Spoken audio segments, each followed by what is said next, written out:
Salut la famille, merci d'être là. Ça fait plaisir chaque fois que voilà, nous faisons une petite vidéo de savoir que vous prenez un petit temps pour la regarder.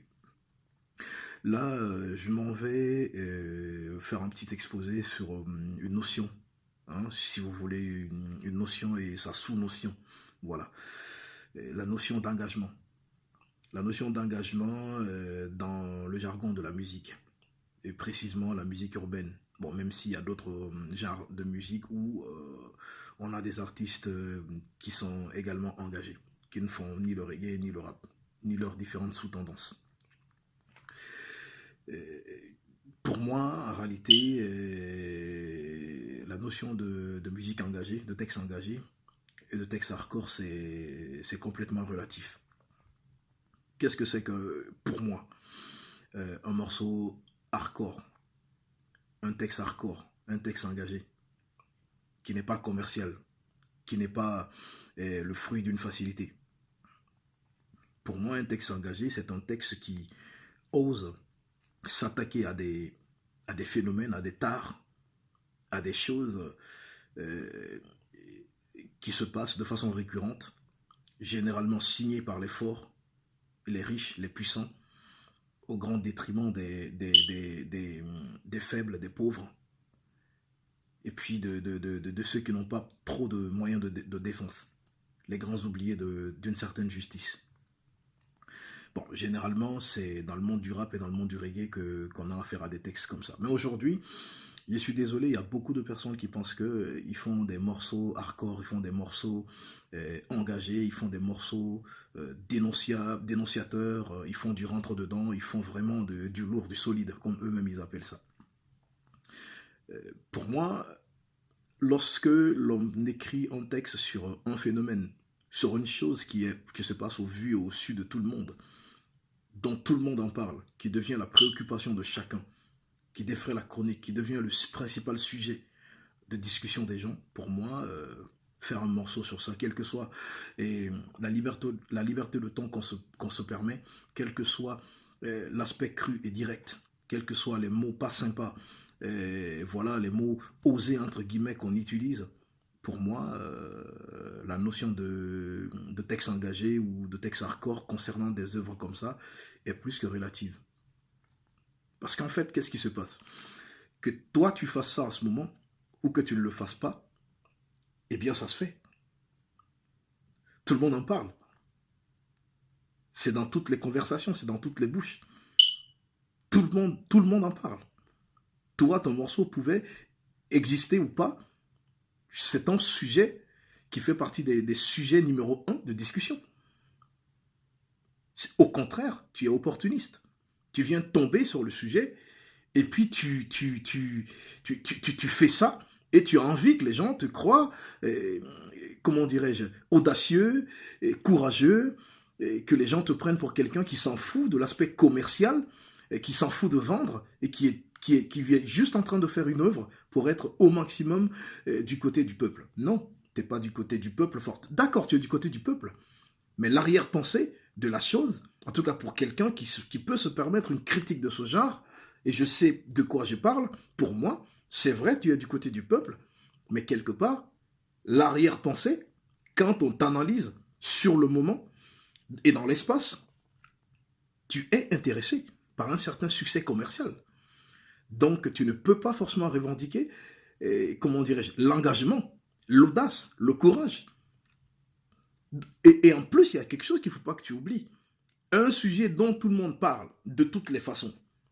Même le plus petit de tes compatriotes en parle. Chacun l'écrit, ça est partout sur les réseaux sociaux, sur tous les profils. Chacun en parle. C'est ça le principal sujet. Venir faire un morceau sur ça, ça s'appelle de l'opportunisme. Ça, pour la circonstance, c'est du commercial. Ça, c'est du commercial. Parce que le commercial, c'est faire du populaire. Lorsqu'il y a un sujet qui est dans toutes les bouches, dont tout le monde parle, c'est un sujet populaire. Faire un texte avec des paroles d'accord, crues, directes, entre guillemets, audacieuses, rentre dedans et tout, sur ces sujets populaires, tu fais du commercial, frère. Arrête de te mentir. Ce que tu fais là, c'est du commercial. Enfin, je suis en train de dire tu. toutes les personnes qui sont dans ce genre de posture. Par contre, il y a des sujets, quelqu'un qui se lèverait aujourd'hui dans un pays comme la Côte d'Ivoire ou la Guinée ou d'autres pays où l'accidentologie, par exemple, est très important, où l'une des causes de mortalité, par exemple, dans le pays, c'est l'accidentologie. Par exemple, bon, restons en Guinée.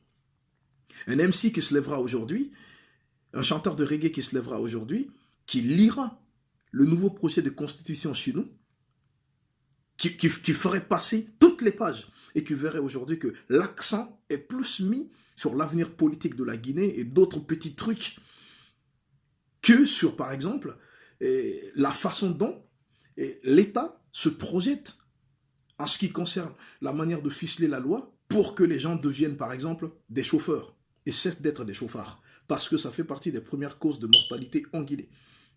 On fait le recensement, on fait une statistique aujourd'hui. Je regrette, je n'ai pas été un journaliste moi j'ai été plus un journaliste musical et quelquefois et sportif, ça aussi précisément le foot, que politique ou dans des débats de société.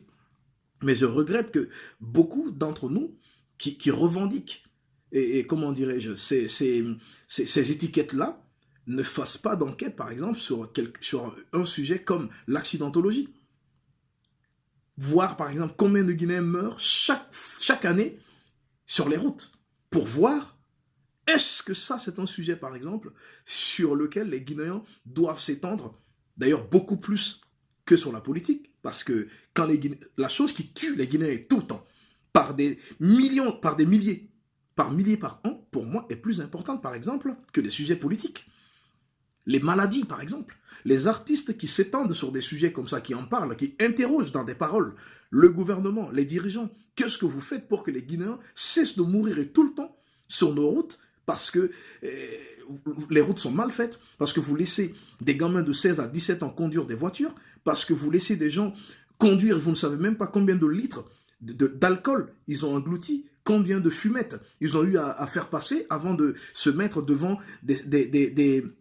comment dirais-je, des armes de destruction massive. Parce que la voiture en Guinée est une arme de destruction massive quand on sait tous les dégâts que les voitures, que les véhicules, les engins roulants provoquent, causent chez nous.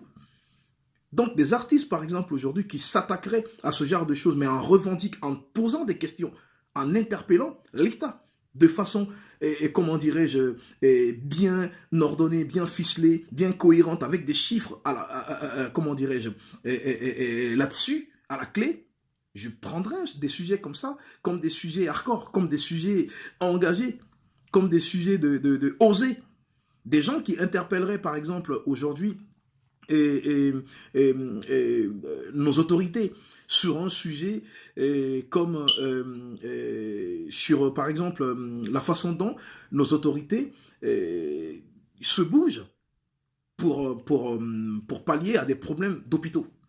À des problèmes d'hôpitaux, ou par exemple, qui parleraient, par exemple, d'excision. Bon, arrêtons de mettre un nom, par exemple, à l'excision, appelons ça mutilation génitale. Parce que mettre un nom à la chose, c'est la normaliser. Appelons ça mutilation génitale chez les femmes.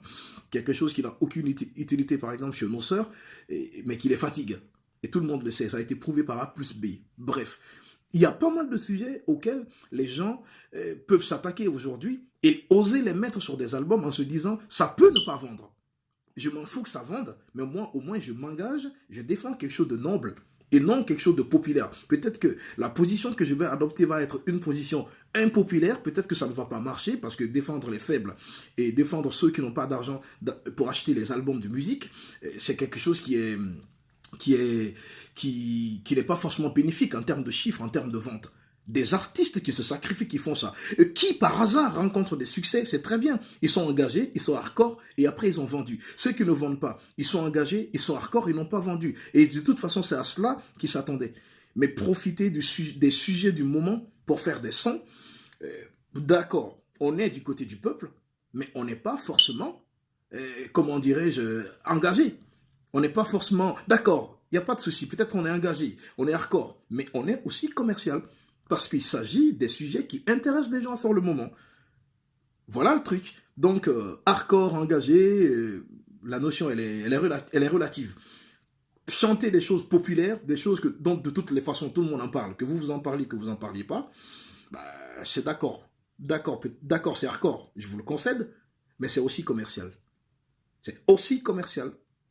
Donc que personne, parmi toutes les personnes qui font ça, ne se disent, moi je n'ai jamais fait de son commercial. Non.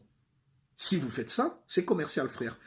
Ça n'a rien de méchant, mais c'est juste pour essayer d'apporter ma part d'analyse, de réflexion sur la chose, pour que des artistes qui profitent de certains sujets populaires aujourd'hui ne disent pas à certains, demain, non, toi tu n'as fait que des sons commerciaux, et moi j'ai toujours fait que des sons engagés. Non,